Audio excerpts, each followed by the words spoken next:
It's something else that sounds too good to be true, this.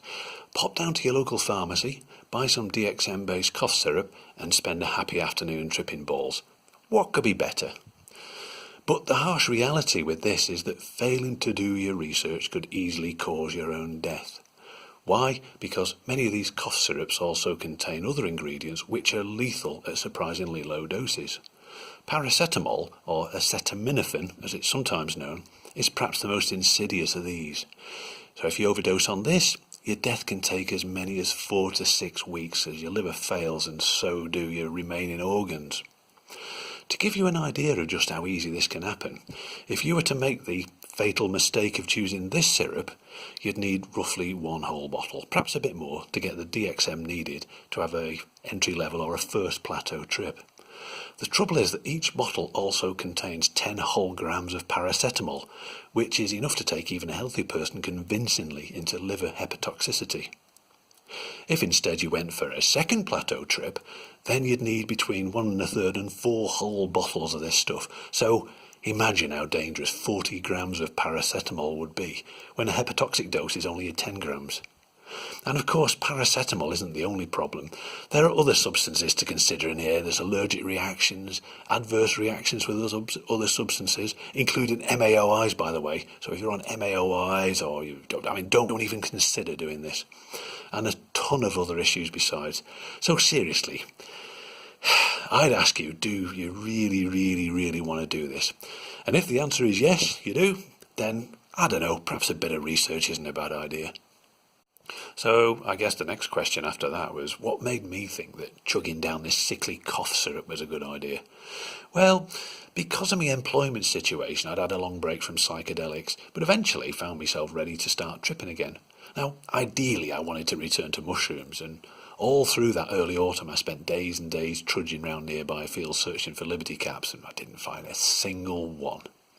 But one evening, while browsing around the web, came across this thing about DXM-based cough syrups and decided it might be worth a try. Well, actually DXM is classed more as a dissociative than a psychedelic, but from what I could read there was an overlap. As I briefly mentioned, the DXM experience is roughly categorised into 3 plateaus, the first being the mildest, and the main characteristics being named as restlessness and euphoria.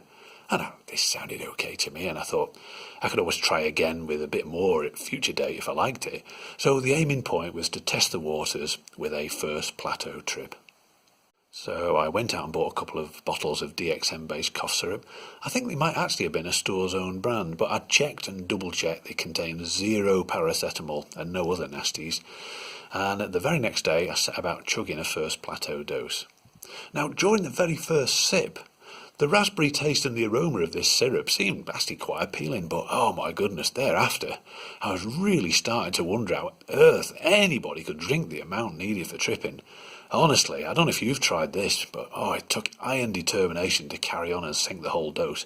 And with every horrible gulp, it just becomes like more sweet and more chemically and so sickly. And even now, the mere thought of that same flavour makes me want to run for a sick bucket. If you've already tried this but you've gone for a second or even a third plateau dose, please would you mind sharing how you actually managed to sink the sheer quantity of this stuff, because at the moment it's a total mystery to me. It's awful. Anyway, somehow I eventually managed to get this all down, and I just stood by the toilet wondering whether I was going to be sick now or maybe in a while. But after a few minutes I was actually feeling a bit better, and because it was turning into quite a pleasant day outside, I thought, well, maybe I'll go and sit out in the garden and wait for the effects to kick in. And that's what I did for the next 40 minutes. It was a lovely warm autumn sun, it was really quite warm and nice, and there was a pleasant bird song as well. But I could also hear some ominous gurgling sounds coming from my belly, and sure enough, I suddenly had to jump up and make an absolutely desperate dash for the toilet. But when I got there, I didn't really know which end to stick over the pan, because both felt like they were about to explode. Detail here is not required, obviously, but the next 20 minutes was extremely messy and unpleasant. And what made it worse was now I was beginning to feel some effects from this DXM by way of a dizzy cold sweat, maybe. It just wasn't that nice, to be honest with you. But actually, once I'd convincingly purged from both ends and had a thorough clean-up, I actually started to feel, a bit less awful. Okay, I could still taste this awful raspberry-flavoured vomit, but The main issue now was that any kind of physical movement was really, really awkward, which may go some way to explaining why it's called robo-tripping. I mean, I know of the similar sounding brand name of cough syrup, but when I tried to walk, it just felt like a robot with like rigid arms and legs, and there's absolutely nothing you can do about it. I actually found that physical movement of any kind involved about 10 times as much effort as well. It was very, very clumsy. And to be honest, this physical effect was all I could feel at this point. There was no euphoria or colour enhancement or anything like trippiness. It didn't really feel anything special at all. It was actually a bit disappointing. So I thought the best thing to do would be to go lie down in bed, listen to a bit of music and wait for this stuff to get out of my system. So 10 minutes later I was lying in bed with Goldfrapp playing through the headphones, and things had actually started to look up. There was still no euphoria as such, but there was kind of kind of like a warm, friendly kind of adventurous wonder almost. I know that sounds a bit silly, but that's the best way of describing it. And I was hearing the music like never before. It really sounded pretty amazing, and it's almost like I was connecting to it at a physical level where my whole body seemed to resonate to the notes, like vibrating. It was really nice. And not only that, but as I relaxed more, I began to experience the 3D blackness that I'd previously heard of. I don't know if you're familiar with this 3D blackness, but with closed eyes, it just feels exactly like you're in a dark room with open eyes. But it's actually a lot cooler than it sounds. It was quite nice. And then, to my absolute delight, I began to get some colourful closed eye visuals. Alright, they were much less spectacular than DMT, but it was still really nice. At first it looked exactly like a shredded piece of cotton wool, or more accurately I suppose a piece of fibre loft insulation, and it was spinning slowly round and round and taking on some lovely, lovely colours, which were constantly changing.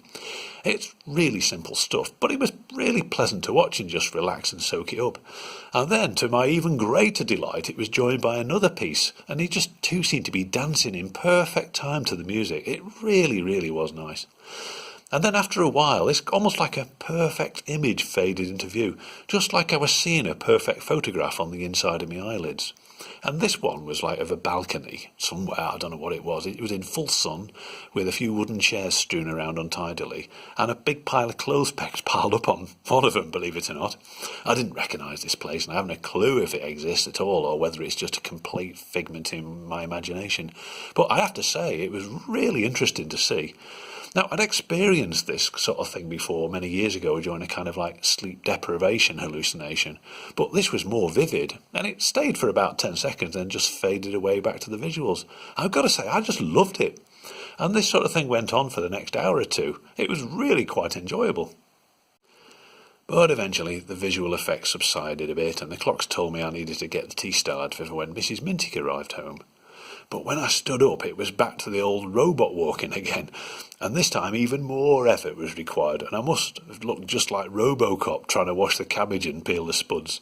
But, cut a long story short, with great difficulty I managed to get everything sorted, but when my wife came in, I had the added problem of trying my damnedest to appear as normal as possible, difficult as that was. I mean, she knew I'd be DXMing that day, but you've got to understand she's kind of traditional in her attitude to these things, and I didn't want to be too zonked when she saw me. This was still the early days, by the way. She's more than used to seeing me in dodgy states from various misadventures these days. After a reasonable night's sleep, the next morning I'd hoped to be completely back to normal, but alas, there were some unpleasant effects lingering on. For example, even simple mental tasks like finding the right desktop items on my laptop, or even just compiling a shopping list, things like that, they just felt hopelessly complicated. Plus, throughout the whole next day, the slightest little unexpected noise like somebody calling me name, or maybe even doors closing, had made me jump out of my skin in like a horrific panic. So the whole of the next day was just one long, tiring act to appear as normal as possible, and I just couldn't wait for bedtime. And to be honest, I actually didn't feel right again for several days afterwards. So I guess for me, there were some good and bad things about this, but there's no doubting it had been a really interesting experience. And sure, the visuals and the music enhancements were lovely, but the thing about DXM cough syrup is that, to me at any rate, it just feels like there's some ghastly poisons invaded your system and is destroying every single cell in its path. Alright, that's probably an illusion, but you know what I mean. To me, it's barely a step above glue sniffing, and it really doesn't feel like anything that's doing you any good at all.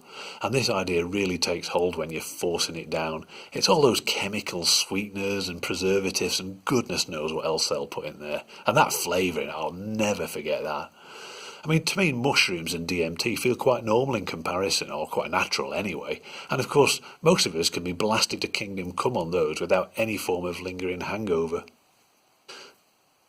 But in fact, this isn't the end of the story. A couple of months later, I actually tried again, but this time with a much higher dose to see if I could get better visuals. I planned in a bit of recovery time as well, stocked up on toilet roll and a load of other preparations. But actually this time, all the bad effects were much worse, and disappointingly, I didn't really experience any noticeable music enhancement or any closed-eye visuals at all. And strangely enough though, the hangover wasn't actually as bad this time. But even so, I decided that this kind of thing just wasn't for me and I would never try it again. I've got to be honest with you, the impression that I formed after these 2 sessions was that forcing down cough syrup is perhaps just for those who don't know any better, or maybe they just can't get anything better. I suppose if you were really keen on DXM, you could perhaps try extracting the DXM from the syrup somehow maybe, and that would perhaps lead to a better experience. And if that appeals to you, then all the love in the world to you, but it's certainly not my cup of tea for sure. So yeah, cough syrup and DXM and me, we agreed to go our separate ways. I mean, I really do wonder, is there any such thing as a real fan of this stuff? I mean, I've heard some people get addicted to it, I don't know, but I mean, would you try it? Or is it something you've already tried and lived to tell the tale? It goes without saying. Please, as always, feel free to share your stories in the comments, good or bad. I, for one, would be really interested to hear your views. Hope you found the video of interest. Many thanks for watching. Maximum respect, and I'll catch you again very soon. Bye-bye.